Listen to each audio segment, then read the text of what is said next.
In every life, there has to be some rain. There's always troubles. Our marriage is facing just the greatest threat that we could have imagined. I don't know how it happened, but our rice cooker died. I don't know what we're gonna do. I will survive without rice cooker. You can't survive without a rice cooker, and you know that. I So, off to the store. I have this. I've seen you with a saucepan. Anyway, we're gonna go buy a rice cooker. Yay! That's the biggest trouble in our life. I think it's going okay. My blender is dead, so I severely need a new blender. They have them here at S&R for $1,900. Not bad. It's a brand I'm unfamiliar with, but they have a lot of equipment by that same company. Bauman? I don't know. The Hamilton Beach is $15,000. It is $300.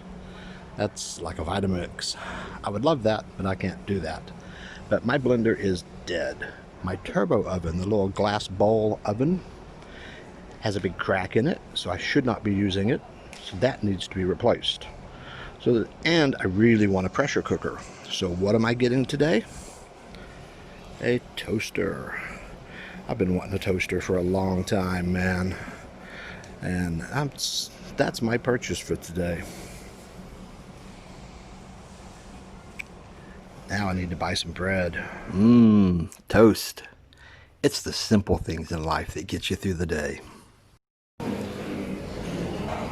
We are at Rib Shack, but there's only one person per table, so Melanie has to sit over there.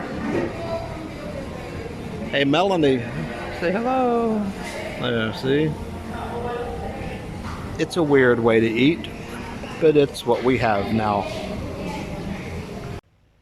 The individual chairs remind me of like final exam day at school.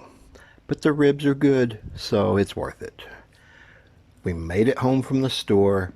We have a rice cooker and a new, well, they call this one a convection oven. The other one was called a turbo oven, but they are relatively the same thing. It's a bowl with a heating element and a fan on top. Woohoo, let's look at this stuff. Oh yeah, we also got her a new cutting board and knife. This was, I think, 200 pesos. 2 cutting boards and a little knife. And some buko pie. Buko pie, as you know, is coconut pie. And these are individually wrapped, so there's a lot of extra crust, which is good, and they were being sold from the back of a motorcycle. We bought them just outside the house. I don't have any idea how much they were. Unpacking fun. The rice cooker should be pretty good. It's much bigger than the other one. What do we got? Oh, we've got a rice cooker. It's only a rice jar. It doesn't say it actually cooks it.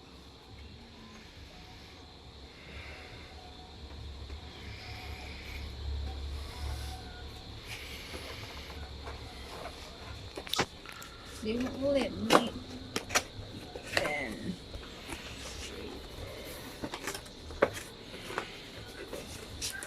Yay!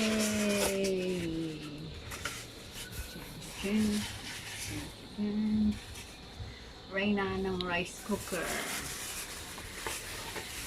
Ooh, it's pretty. Yay! I got my rice cooker. Okay. Plastic steamer basket's kind of weird, but we never use it, so who cares? And this one is the non-stick. We'll see how that works. The old one was not non-stick. The old rice cooker lasted 7 years. I hope this one does the same. It was under $30, so not bad. Oh, look. We're making rice. First, you have to wash it. You have to wash it 3 times, right? Why 3 times?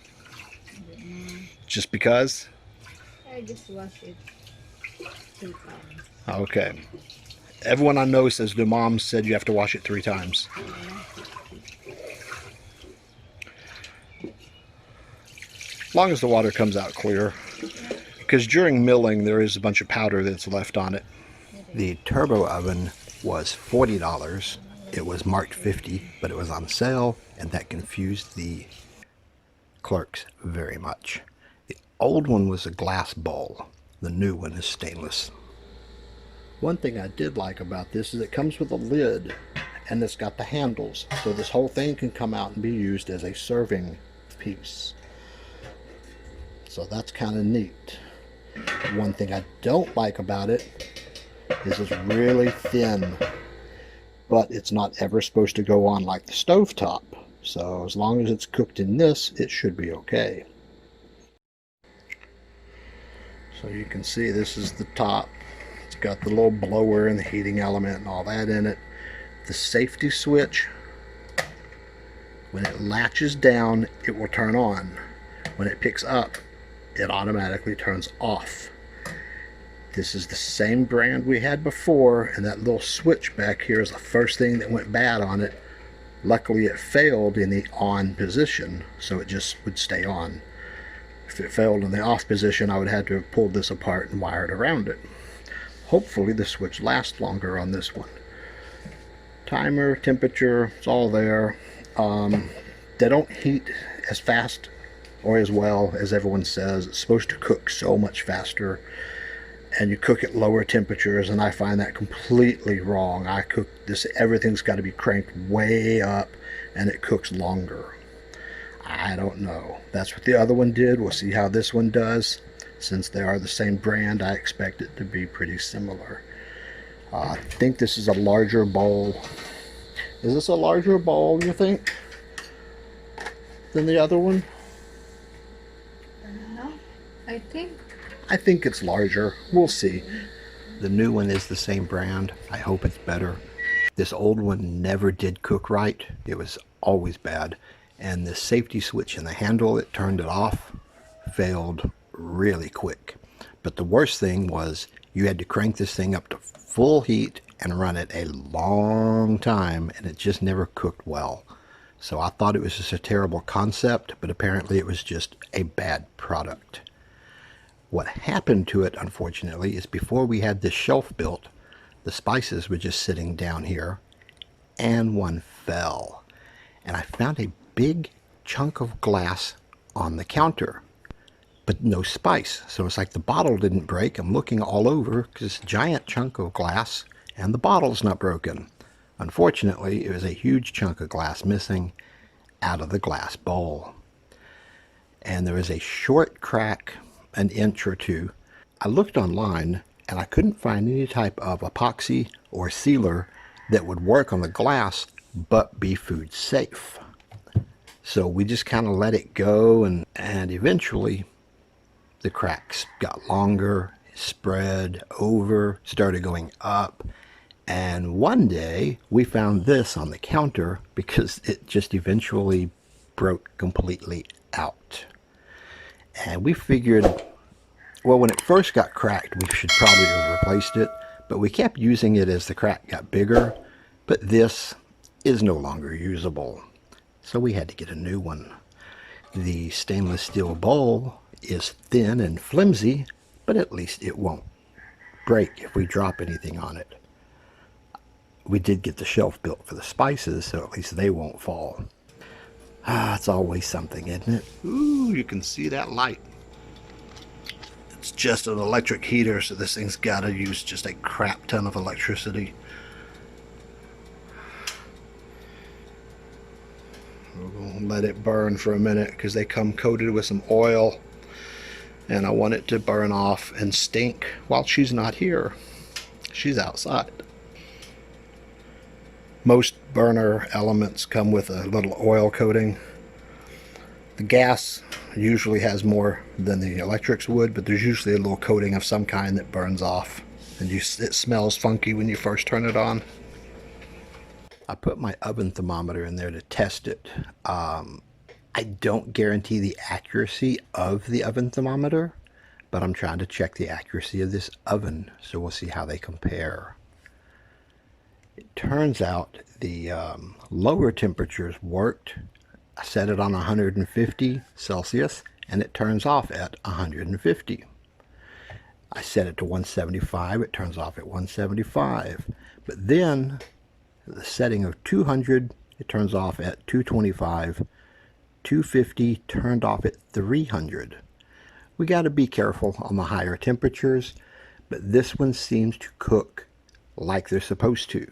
You use a lower temperature and you don't cook for very long, and it works. The other one, like I said, never worked right. So people are online saying, oh, these things are amazing. And I'm like, mine sucks. I have to crank it up, cook it forever, and nothing works. And turns out somehow something was just wrong with that one. I don't know. Same brand. It looks, I mean, they're very similar, but this one actually works. So that's good. When I first got here 7 years ago, we had to buy everything. This was like when you get your first apartment, you go to Target or Walmart and you have to outfit the entire place. From the rice cooker to the refrigerator, we had to get everything. And so we bought a lot of stuff cheap and expected it to last, you know, a couple of years, and we'd replace it as we went along. Well, it turns out almost everything we bought then, and we only spent, what was it? I never keep a breakdown, but it was $1,700 total to outfit the entire house. I mean, the bed to couch, rice cooker, refrigerator, TV, everything. And we're using almost all of it still. And we bought such cheap stuff, I did not expect it to last 7 years. Well, all these kitchen appliances died within a month of each other. So we'll see what goes next. I'm not in the mood to buy anything else. But this was actually pretty cheap. Also, we're making French fries. I could fry them, but I want to try this. Just coated them with oil, and it should crisp up if this works the way it's supposed to. And my homemade Serendipity spicy. It's not my bottle, I just put the label on it. It's a blend of crazy spices and it's hot and I like it. Oh, it just went off. It is set at 200. And it is 225. So the higher temperatures are off, the lower temperature is closer to right. Interesting. Oh well, time to cook. Okay, so the French fries browned up okay. They're cooked all the way through. They're just not crispy like they would be if you fried them in the oil. So for oven fries it works, which the other turbo oven did not. So this one already is doing something right. Although they are the same brand, I think the other one was just bad. So that does work. It is a big improvement, but I will continue to fry in oil because, I don't know, these are alright, but not crispy enough. Burger and fries. See, it's not all bad here. Enjoy your day in paradise.